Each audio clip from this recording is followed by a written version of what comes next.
रहेंगे हश्र तक बाकी, रहेंगे हश्र तक बाकी, 72 करबला वाले। रहेंगे हश्र तक बाकी, 72 करबला वाले। रहेंगे हश्र तक बाकी, 72 करबला वाले। रहेंगे हश्र तक बाकी, 72 करबला वाले। यजीदी मिट गए लेकिन, यजीदी मिट गए लेकिन, है घर घर करबला वाले। यजीदी मिट गए लेकिन, है घर घर करबला वाले। अब ये भी शेर समाप्त फरमा ले। सुनो ए जालिमो तुम, प्यास का ताना न दो उनको। सुनो ए जालिमो तुम, प्यास का ताना न दो उनको। सुनो ए जालिमो तुम, प्यास का ताना न दो उनको। सुनो ए जालिमो तुम, प्यास का ताना न दो उनको। है रखते अपनी ठोकर में, है रखते अपनी ठोकर में, समुंदर करबला वाले। यजीदी मिट गए लेकिन, है घर घर करबला वाले। यजीदी मिट गए लेकिन, है घर घर करबला वाले। और ये भी शेर देखिए, बहुत खूबसूरत शेर है।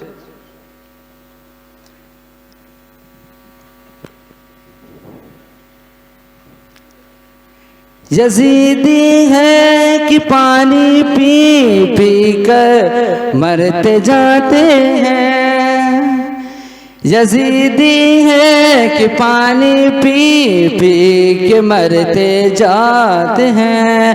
यजीदी है कि पानी पी पी के मरते जाते हैं। है पैसे फिर भी जिंदा है पैसे फिर भी जिंदा है। 72 करबला वाले, है पैसे फिर भी जिंदा है। 72 करबला वाले। यजीदी मिट गए लेकिन, है घर घर करबला वाले। रहेंगे हश्र तक बाकी, 72 करबला वाले। हज़रत, मैंने खुतबा मसनूना के बाद जिस आयती परवरदिगार आलम इरशाद फरमाता है, या अय्युहल्लज़ीना आमनुत्तकुल्लाह, ऐ ईमान वालो अल्लाह से डरो। कैसे डरो? जैसे हम चाहते हैं वैसे नहीं डरो, जैसे आप चाहते हैं वैसे नहीं।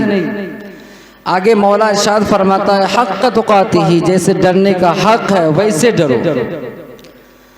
वला तमूतुन्ना इल्ला व अंतुम मुस्लिमून, और हरगिज़ ना मरना मगर मुसलमान होकर। तकरीरें बहुत सुनते हैं आप, बड़े बड़े मुफक्किरीन, बड़े बड़े अल्लामा, बड़े बड़े मुहद्दिसीन से सुनते होंगे, किताबें पढ़े होंगे। शायद अपनी ज़िंदगी में सुन करके अमल ना करना ये कोई फ़ायदा देने वाली चीज़ नहीं है। सुने कम और ज़्यादा अमल करे वो बेहतर है। आज हम और आप यहाँ पे इकट्ठा हुए हैं इमाम हुसैन की याद में, उनकी बारगाह में खिराज अक़ीदत पेश करने के लिए।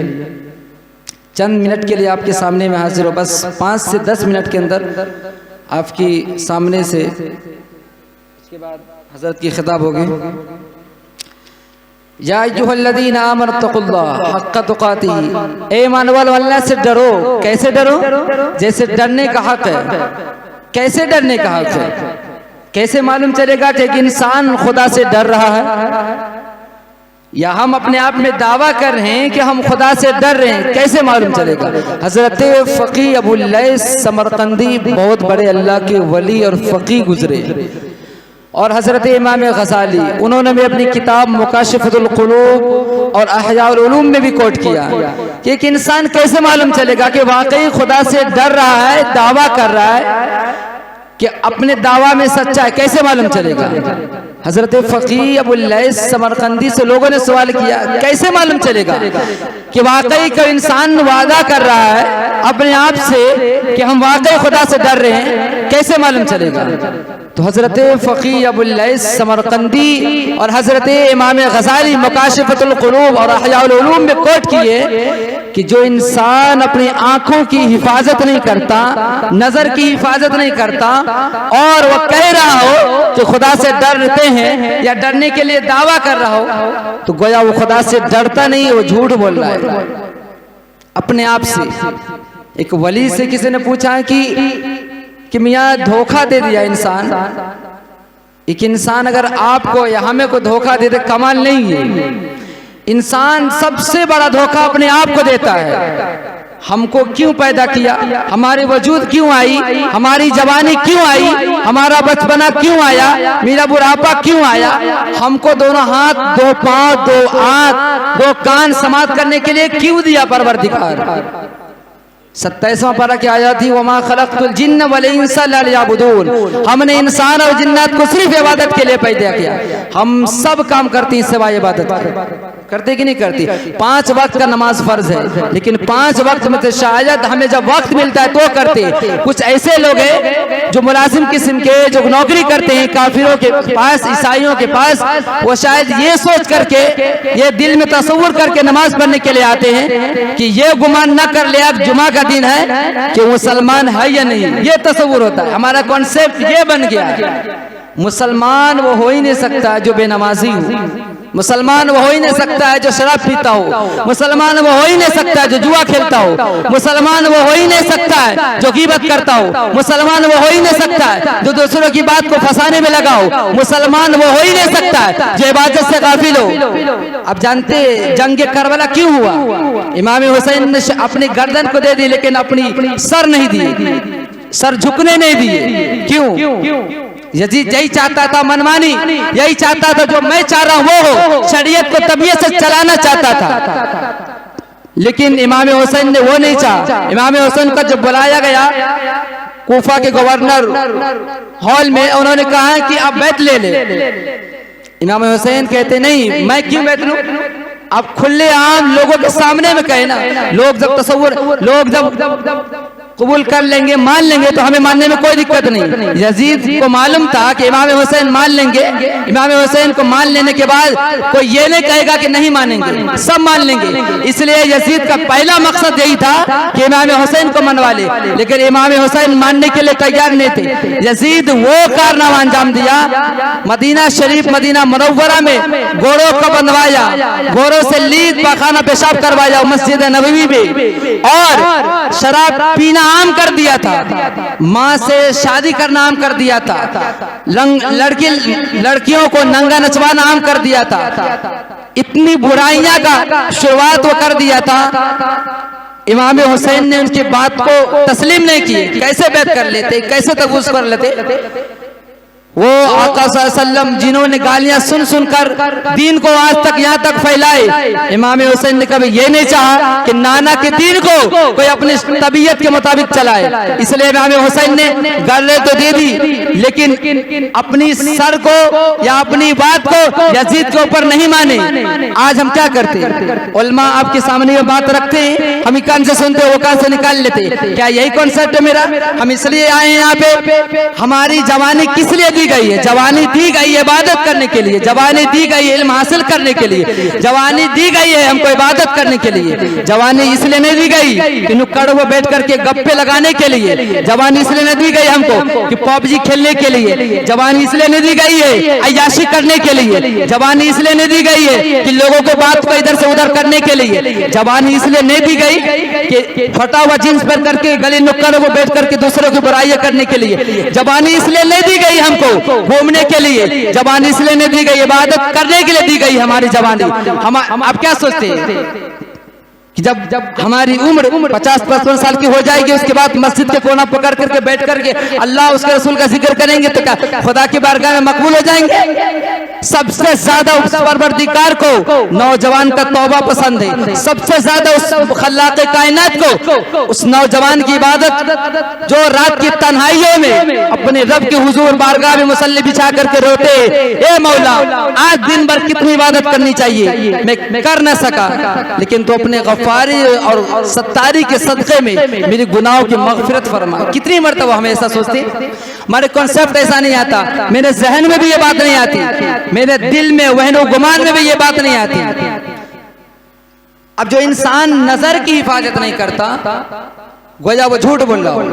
एक इंसान जब अपनी नजर की हिफाजत कर लेता है तो 99% गुनाहों से बच जाता है। जब आंखों से देखते हैं तो दिल में फीलिंग्स आता है, फिर दिमाग काम करता है, फिर नफ्स उभारता है, फिर गुनाह की तरफ हम राग़िब हो जाते हैं और गुनाह करते हैं। हजरत बायजीद बस्तामी अलैहि रहमा बहुत बड़े अल्लाह के वली गुजरे हैं, इतने बड़े अल्लाह के वली जिस तरीके से हजरत जिब्राइल अलैहिस्सलाम का मकाम फरिश्तों में, उसी तरीके से अल्लाह के वलियों में मकाम हजरत बायजीद बस्तामी का।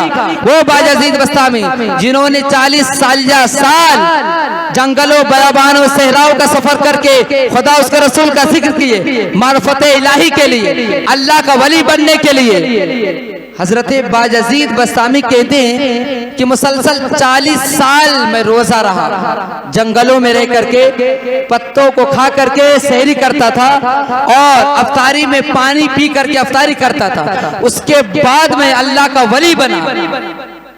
हमारे जहन में ये बात आती है कि हम जुमा की 2 रकात नफिल नमाज पढ़ लेंगे या फर्ज नमाज पढ़ लेंगे और रमजान में 20 रकात सुन्नत मुअक्कदा पढ़ लेंगे तो क्या जन्नत मिल जाएगी? इतना आसान नहीं है और उतना मुश्किल भी नहीं है जितना आप सोचते हैं। मुश्किल और आसानी का जो दरमियान का रास्ता है ना, बस वही ईमान का हिस्सा है और वही जन्नत का रास्ता है। तो हजरत बायजीद बस्तामी फरमाते हैं कि मुसलसल मैं अपनी जिंदगी में रोजा रहता था। एक मर्तबा मैं अपने नफ्स की तरफ मुखातब होकर के कहा कि ए नफ्स, तू बता तू मेरे अंदर क्या पनप रहा है जो तू मेरे अंदर पल रहे हो? तो जानते हैं बहुत सिंपल सा जवाब दिया हजरत बायजीद बस्तामी से। नफ्स ने कहा, ए बायजीद, जब तुम मार्केट से गुजरते हो, बाजार से गुजरते हो और तुम्हें लोग देखते हैं और ये तस्वीर करते हैं कि देख अल्लाह का वली बायजीद बस्तामी जा रहा है, और आपके दिल में जो फीलिंग्स आती है ना, उसी से मेरा खुराक भर जाता है। अल्लाह अकबर। अब सोचिए तो सही, हम 100 रुपया, 200 रुपया, 1000, 2000 किसी मस्जिद में, किसी यूनिवर्सिटी में, किसी मदारिस में, किसी अंजुमन में, किसी बेवाओं को, यतीम को, लावारिसों को देते हैं ना, तो जब तक 10 मरतबा ऐलान नहीं हो, नाम लिखे नहीं, अच्छे से ऐलान नहीं होता है ना, तब तक हमारे दिल में तसव्वुर नहीं होती है कि नहीं है? दिल मानता ही नहीं कि मैं पैसा दिया हूं। लोग जब तक सुने नहीं। ये औरंगाबाद की बात है, जहाँ पे हम तरावी पढ़ाते हैं, बिहार औरंगाबाद की, वहाँ पे एक डॉक्टर लड़का 51,000 रुपया मस्जिद में देता है और कहता है हजरत सिर्फ मेरे लिए दुआ कर दीजिएगा। ये नहीं कहिएगा कि मेरा नाम ये है और मेरे लिए दुआ कीजिए, नहीं, सिर्फ दुआ कर दीजिएगा कि जिन्होंने दिया उनकी कमाई में, उनकी जिंदगी में बरकतें दे अल्लाह। बस इतनी सी दुआ। आज वैसे लोग बहुत कम हैं। हम इबादत भी इस तस्वुर से करते हैं ना कि लोग देखे और ये तस्वुर करे कि नमाजी है, ये तस्वुर नहीं करे कि बेनमाजी है। हम रोजा भी इस तस्वुर से रखते हैं कि लोग ये ना कहे कि रोजा नहीं रहता है। मेरे जहन में, कॉन्सेप्ट में, दिमाग में, दिल में, वसवसा में ये फीलिंग्स आ गई है, दिखावा आ गया। पूरी जिंदगी कहा गया कि एक इंसान 2 रकात नफिल नमाज पढ़े और दोनों रकात में एक कुरान खत्म पढ़े और दिल में ये फीलिंग्स हो कि बस सिर्फ और सिर्फ दिखावे के लिए कर रहा हूं, कोई फायदा देने वाली नहीं है। खुदा की बारगाह में रुजू करने के लिए एक इंसान पूरी जिंदगी गुनाह किया, पूरी इतना गुनाह कर लिया कि जितनी पूरी जमीन पे पेड़ पौधे नदी है ना उतना गुनाह कर लिया। उसके बावजूद उस रब्बे कायनात खल्लाक़े कायनात की बारगाह में 2 रकात नफिल नमाज शुक्राने की और खुदा की बारगाह में रुजू करे, तौबा करे ना, वो परवरदिगार आपकी मग़फ़िरत फरमा सकता। ला तक़नतू मिन रहमतिल्लाह, खुदा की रहमत से कभी ना उम्मीद नहीं होनी चाहिए। लेकिन ये भी नहीं होनी चाहिए हमारे दिल में कि हम घर में सो रहे हैं, अजान हो रही है फजर की और नरम नरम बिस्तर पे आनंद ले रहे हैं। ये इसलिए नहीं मेरी जवानी दी गई है, जवानी मेरी दी गई है इबादत के लिए। अब जानते जितने बड़े बड़े अल्लाह का वली हजरत इमाम गजाली गुजरे, इमाम गजाली फरमाते हैं जब मैं पढ़ करके आया था ना तो बगदाद की सबसे बड़ी जामा मस्जिद में इमामत के लिए रखा गया और इतनी बड़ी मस्जिद में इतना बड़ा आलिम था कि जब मैं तकरीर करता था तो 450 उलमा उस समय जगत उलमा बड़े उलमा मेरी तकरीर को नोट किया करते थे। उसके बावजूद मेरे दिल में वो सुरूर व कैफियत में हासिल नहीं कर पाता था जो मैंने किताबों में पढ़ा, जो हदीसों में पढ़ा। मैं बेचैन रहता था कि वो ए परवरदिगार वो सजदा कहाँ मिलेगा जो सजदा मैंने तेरे किताबों में पढ़ा है, तेरे हबीब की हदीसों से सुना है। बेचैन रहता था, बेताब रहता था, परेशान रहता था कि वो इबादत कहाँ मिलेगी, वो सजदा कहाँ मिलेगा। किसी ने कहा कि बाजू में एक छोटी मस्जिद है, वहाँ के एक इमाम साहब है, वो इमामत तो करते हैं, जब लोग सब चले जाते हैं नमाज पढ़ के मुसल्ले उठा करके मस्जिद में भी झाड़ू देते हैं और अपने घर में भी झाड़ू देते हैं। लेकिन उसके अंदर एक खास बात और काबिल गौर ये है कि जब वो इबादत के लिए सर को सजदे में रखते हैं तो इशा की बात रखते हैं तो फजर के वक्त में वो अपने सर को सजदे से उठाते हैं। इमाम गजाली फरमाते बस इसी सजदे की मुझे जरूरत है, वो सजदा मुझे मिल गया जिसकी मैं तलाश में था। हजरत इमाम गजाली रात के अंधेरे में वो इमाम साहब के पास जाते हैं, जाने के बाद कहते हैं सलाम पेश करते हैं। वो इमाम साहब फरमाते कौन, क्या बात है, रात के अंधेरे में आए हो? कहता मैं गजाली। बोला क्या बात है, अंदर आओ। बोला कि मैं उस सजदे की तरफ में उस सजदे की तलाश में था जो सजदा आपके पास, मुझे किसी आदमी ने कहा कि आप वैसा सजदा करते हैं, मुझे उसी सजदे की जुस्तजू है। तो वो इमाम साहब फरमाते हैं कि तू कभी हासिल भी नहीं कर सकता। बोला क्यों? बोला इसलिए कि तेरा नफ्स बहुत बड़ा है, इसलिए बड़ा है कि तू अगर आया भी मेरे पास तो रात के अंधेरे में दिल के उजाले में नहीं आया। बोला अगर जा तुझे सजदे ऐसे सजदे करने की जरूरत है, ऐसे सजदे की तलाश है तो जाओ दिन के अंधेरे में आओ, रात के दिल के उजाले में आओ, रात के अंधेरे में नहीं। इमाम गजाली चले जाते हैं, जाने के बाद इस्तीफा दे देते हैं मस्जिद में। कितनी बड़े इमाम, इतने बड़े अल्लामा, इतने बड़े आलिम कि जब वो तकरीर करते तो 450 उलमा उनकी तकरीर को नोट किया करते थे। उसके बावजूद छोटी मस्जिद के इमाम साहब के पास गए, वो सजदे के लिए इस्तीफा दे दिए। देने के बाद वो इमाम साहब कहते हैं कि आओ। बोला 2 काम तुम्हें करने पड़ेंगे। बोला क्या काम? बोला पहला काम ये है कि तुम मस्जिद में नमाज पढ़ो और नमाज पढ़ने के बाद जितने भी नमाजी आएंगे बुजुर्ग, उनकी जूतियों को तुम सीधी करना। अब सोचे तो सही कि यहाँ 10,000, 15,000, 20,000 रुपए वाले कमाने वाले लोग जो जॉब करते हैं, सर्विस करते हैं, बिजनेस करते हैं, उनके पास सिर्फ बैठने के लिए कह दे यहाँ बैठिए आप, तो कहेंगे मैं 20,000 कमाता हूँ, आपके पास कैसे बैठ सकता हूँ। इमाम गजाली कितने बड़े इमाम थे उस समय। इमाम गजाली के बारे में लिखा गया है कि उन्हीं की रूह मूसा अलैहिस्सलाम के नबियों के सब में होगी। वो इमाम गजाली छोटे मस्जिद के इमाम साहब के पास जाते हैं और जाने के बाद मुसलसल उन्होंने 3 साल तक बुजुर्गों की जूती को सीधा किया। 3 साल मुकम्मल होने के बाद उन्होंने कहा दूसरा काम क्या है? बोला दूसरा काम यह है कि कुआं से पानी निकालो और पानी निकालने के बाद जितने भी नमाजी है उनको वजू करवाओ। जब 3 साल पूरे होने के थे, मुसलसल करीब थे, तो एक नूरानी चेहरे वाले बुजुर्ग आते हैं, अल्लाह के वली थे। उन्होंने कहा गजाली पानी निकाल, वजू करा मुझे। तो इमाम गजाली पानी निकालते हैं, निकालने के बाद वजू कराते हैं, पेशानी धोते हैं, हाथ धोते हैं, पाँव धोने के वक्त आता है तो इमाम गजाली को फरमाते हैं, इमाम गजाली पानी डाल। पानी डालते हैं, वो बुजुर्ग लात मार देते हैं इमाम गजाली को, इमाम गजाली गिर जाते हैं, फिर उठते हैं, फिर पानी निकालते, फिर वजू कराते हैं, फिर वो बुजुर्ग लात मार देते इमाम गजाली को, इमाम गजाली फिर गिर जाते। दूसरी मर्तबा जब उठते हैं तो मुस्कुरा करके उठते हैं इमाम गजाली। फिर वजू करने के बाद वो बुजुर्ग नमाज पढ़ते हैं, नमाज पढ़ने के बाद इमाम साहब से मुखातब होकर कहते हैं कि इमाम साहब ये कौन है बंदा जो 6 साल से यहाँ पे मुसलसल सीख रहा है? बोला कि वही गजाली जिन्हों 6 साल पहले आया था। बोला अब इसे आजाद कर दे। वो इमाम साहब अपना सर का अमामा उतार करके इमाम गजाली के सर पे रख देते हैं और वो इमाम गजाली को कहते हैं, गजाली मुझे दुनिया भूल जाएगी लेकिन तुझे कयामत तक लोग नहीं भूलेंगे। आज वही इमाम गजाली है जिनकी लिखी हुई किताबों को पढ़ लेने के बाद लोग गुनाहों को छोड़ देंगे, जिनकी लिखी हुई किताबों को पढ़ लेने के बाद आप झूठ बोलना छोड़ देंगे, जिनकी लिखी हुई किताबों को पढ़ने के बाद आप लोगों के प्रति गंदे ख्यालात भूल जाएंगे। वही इमाम गजाली जिनकी लिखी हुई किताबों को पढ़ लेने के बाद आप मुत्तकी बन जाएंगे। वही इमाम गजाली जिनकी लिखी हुई किताबों को पढ़ने के बाद आप नमाज से बहुत करीब आ जाएंगे।